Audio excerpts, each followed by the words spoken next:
your KRBC Storm Team forecast with meteorologist Grant Tosteru. Well, it's a bit of a cool start to our August out there this morning. It's 64 degrees here in Abilene on the thermometer. This is some of the coolest air we've seen in 2 months now. The beginning of June was the last time we saw this cool of air. And taking a look outside, skies are mostly clear out there this morning. 64, like I said, on the thermometer. That's pretty typical of what we see at the end of September. So this air that's moved in, unusually cool for this time of year. But July, now we can take a look back on it. It was a pretty warm month. Our average high was about 97 degrees. The average low about 73, both of those numbers above the average for July. The warmest high came at 106 degrees. That didn't happen once or twice or even 3 times. That happened 4 times in July, and believe it or not, all consecutively as well, setting record highs, even some of the warmest air we've seen going back all the way since 2012. The coolest low we got to 67 back on July 8th, so we're already starting August on a cooler note than the coolest temperature we saw in July. Overall, we saw almost 1.5 inches of rainfall at the Abilene Regional Airport over the month of July.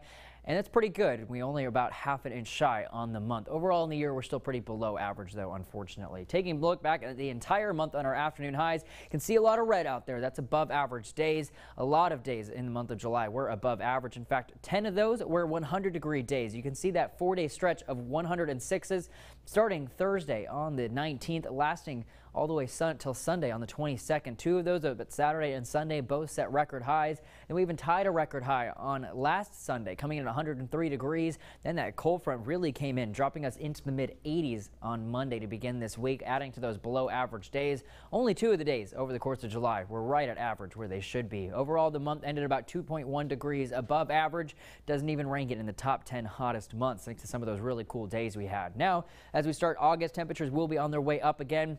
Warming into the lower 90s out there here in Abilene today. Temperature is going to continue to climb into Thursday, then staying pretty steady as we head into your weekend, right on that mid to upper 90 range, anywhere from about 96 to 97 degrees as we head into your end of your weekend. Next week, we'll see temperatures climb into the upper 90s again for most of us, though. We do have a very small chance for rain that will move in on Thursday, just a 10% chance for right now. Otherwise, the next 5 days and really at the beginning of August looks to remain fairly dry out there. That rain chance for your Thursday looks like the better of it going to come into your Thursday morning hours, mainly along and north of I-20. We do include Abilene and just this 10% chance for an isolated shower or thunderstorm. Again, that's mainly going to be Thursday morning, and the better chance for that's going to be into the northern big country. So watch that for you tomorrow morning. Temperatures to get you out the door, this really making them too warm because most of us are in the upper 50s and lower 60s at this hour. But for our afternoon temperatures, I think it's pretty spot on. Warming into the mid and upper 80s out there by your lunchtime, staying sunny to mostly sunny. We'll all make it into the 90s again this afternoon. 92 for a high here in Abilene. We'll cool back down to around 70 degrees tonight, a little bit closer to average for this time of year, which is 73 degrees. And then our temperatures continue to climb the rest of the week, feeling a little bit more like summer as we head into your weekend. Next week looks like we're going to stay in the upper 90s with plenty of sunshine. Well, we're back to the seasonal temperatures out there, but we certainly enjoyed the reprieve and the cool weather.